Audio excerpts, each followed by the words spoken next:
Good afternoon, everyone. I hope everyone is doing well. I'm happy to see everyone here again this week. Thank you so much for following along. It feels like we just started Fresh Fridays, and here we are on our 4th week at the end of September. So it's been really great to see the support that everyone's been showing, and some of you making these recipes, and it's been really great. And visiting these orchards, the whole reason that we started Fresh Fridays. So it's been really great. As you may have read on our first week, we will now, after this week, be heading into pumpkins. So we're going to do some pumpkin and squash recipes and show you some really lovely pumpkin patches and local farms, and also some orchards that are also featuring pumpkins. So it'll be really nice that you can maybe get both your apples and your pumpkins. But this week I went out to Haney's Appledale farm, which is located in Somerset, technically Nancy, Kentucky.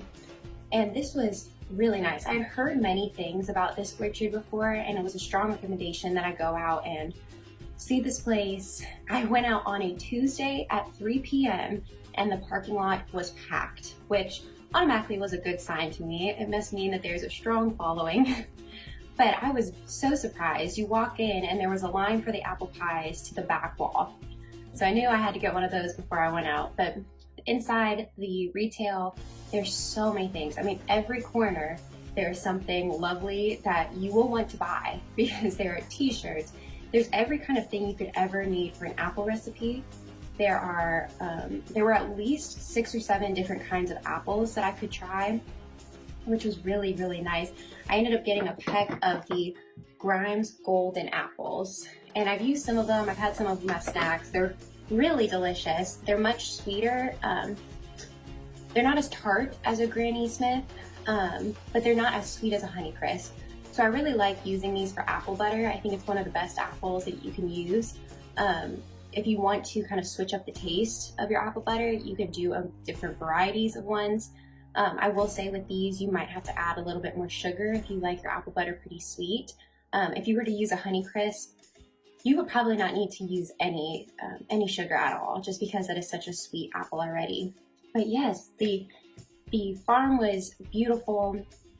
There was a really beautiful play area. There were picnic tables, there were string lights. It was really lovely. Don Haney, one of the owners, was there, and he was just really nice to talk to. He was running the cash register very at ease.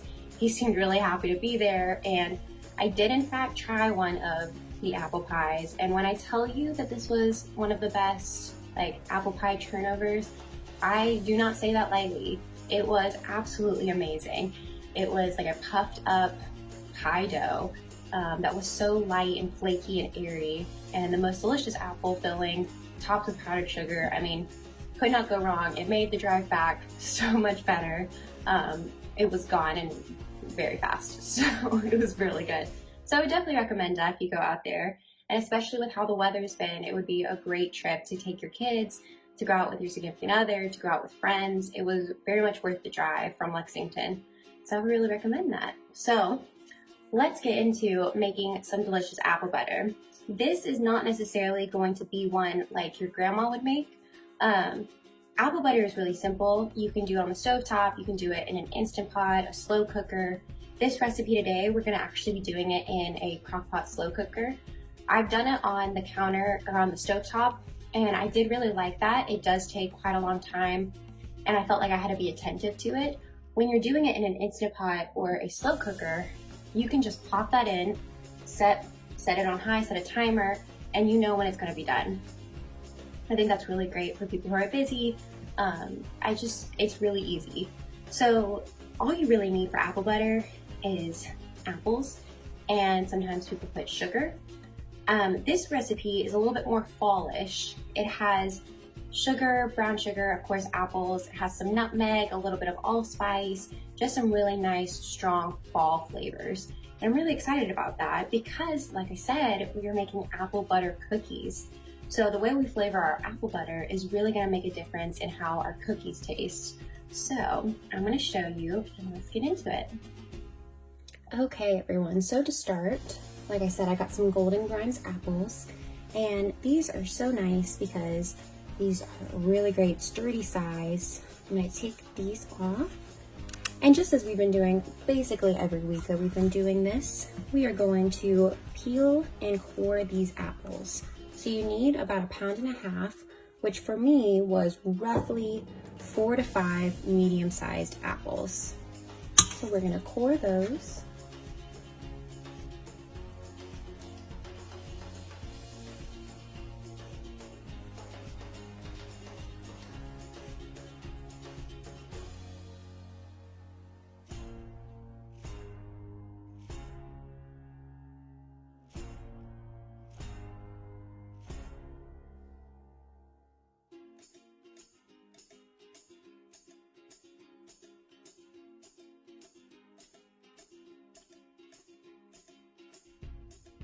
Now that we have those peeled, we're gonna core them.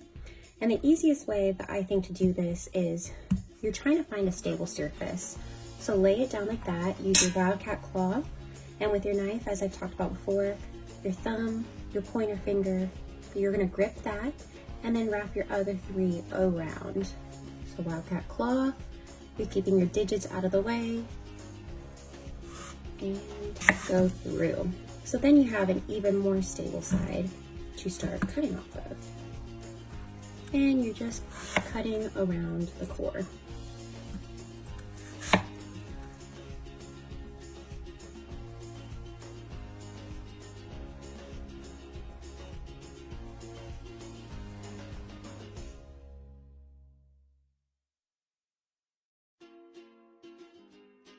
Okay, so now that we have all of these apple pieces, we're gonna slice them. And since this apple butter is getting mixed in a blender afterwards, these do not have to be absolutely perfect slices at all. I'm gonna roughly slice them probably 1/8 of an inch thick, maybe 1/4 of an inch, but it doesn't have to be that specific.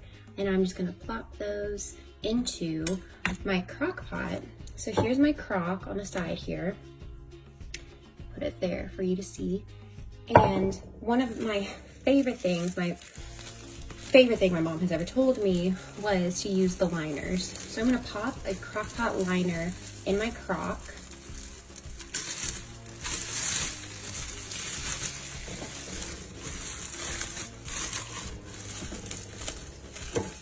And then add the apples to the crock as I slice them.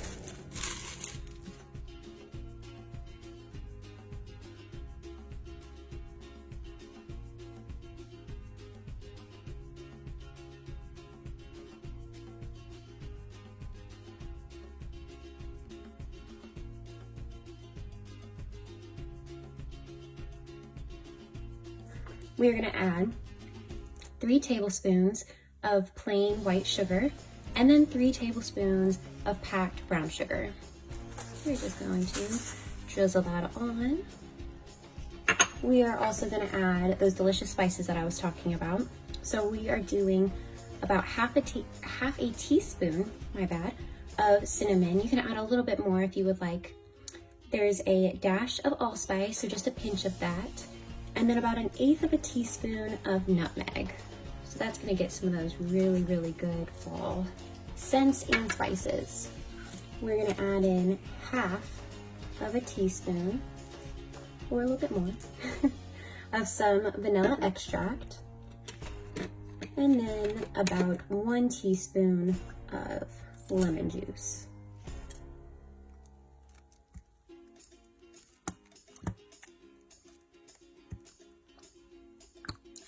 Okay, and that is it. That is all that you need.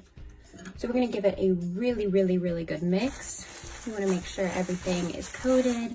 There's not too much sugar on the bottom so that that doesn't burn when it's in the crock.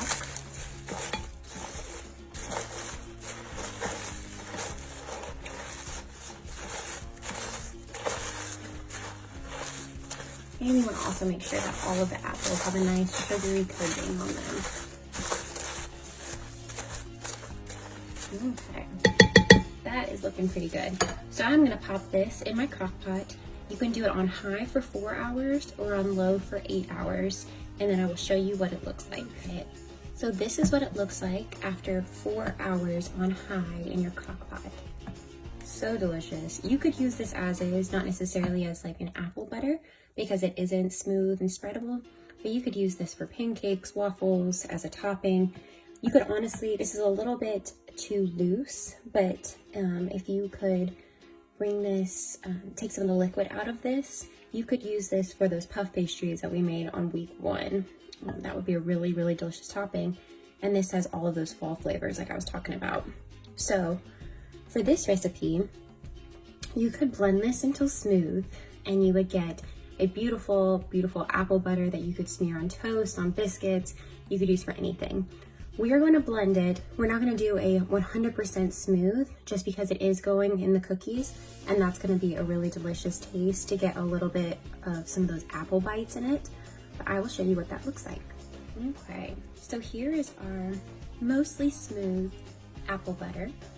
And like I said, you could keep pureeing this until you have like a completely smooth one. But I think for this recipe, this is a really great texture. You could even do a little bit chunkier if you wanted. And we're only gonna need, this is a small batch recipe for the apple butter. So if you wanted to do your whole peck or a bushel, you definitely could. I only need about half a cup of this for the cookies. So just make sure that you know that unless you, if you're wanting to can or anything like that, that you will need to double or triple or quadruple this recipe. So this is what we get. Okay, so to make these cookies, we're gonna grab a bowl. We are going to put in 3 cups of flour.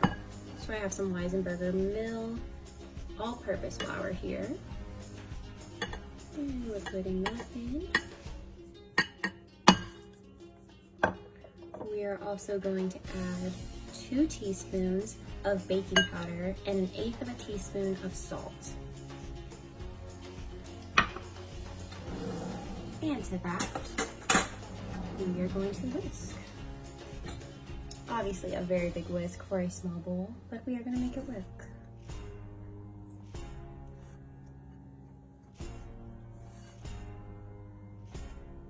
For your wet ingredients, you're going to take 3/4 of a cup of softened butter. So this is a 1.5 sticks of butter. I kept this on my counter and let it get soft, but you don't want it melted. You want to be able to cream it together with 1.25 cups of white sugar.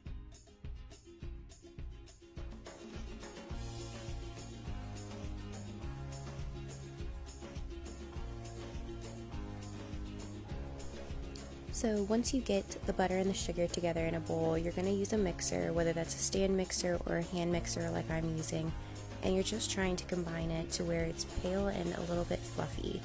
So I started mine on a low speed, and you don't want to go on high or medium to start. It will fling everywhere. I have experience with that. But started on low and then gradually went up a little bit to medium speed. And as you can see, it's starting to clump and get a little fluffier and combine. And then it's going to start coming together into one clump. So once that's coming together and you see that it's getting a little fluffy, you can turn off your beater and you're going to add 2 eggs. And to that, you're going to add 1 tablespoon of vanilla extract, 1/2 cup of your apple butter, a dash of cinnamon, and you're going to mix it all together again.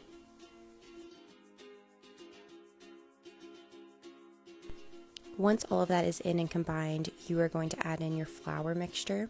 So you're going to do this in about 3-4 parts, and you only want to mix it until it's just combined. So as you can see, it's kind of giving me a little bit on the beaters, and it's getting a little bit harder to mix, and that means your dough is forming. And you're going to add the rest of your flour, and at this point, if you want to use a spatula to mix it, that's totally fine. I end up doing that as well, and it just really helped make sure I got everything off of the sides and everything incorporated.